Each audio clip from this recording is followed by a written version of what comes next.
Head over to my channel to check out different bike model playlists with English, Spanish, French, and Chinese subtitles.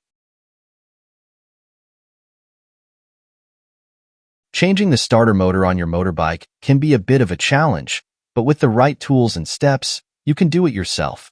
Here's a general guide to help you through the process. Remove the battery. Disconnect the negative cable from the battery to ensure safety.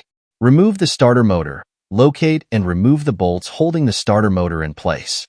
You may need to remove other components like the exhaust or oil cooler pipe to access the starter motor too. Disconnect the wires. Carefully disconnect the large negative and positive cables from the starter solenoid, as well as any small wires. Remove the starter motor.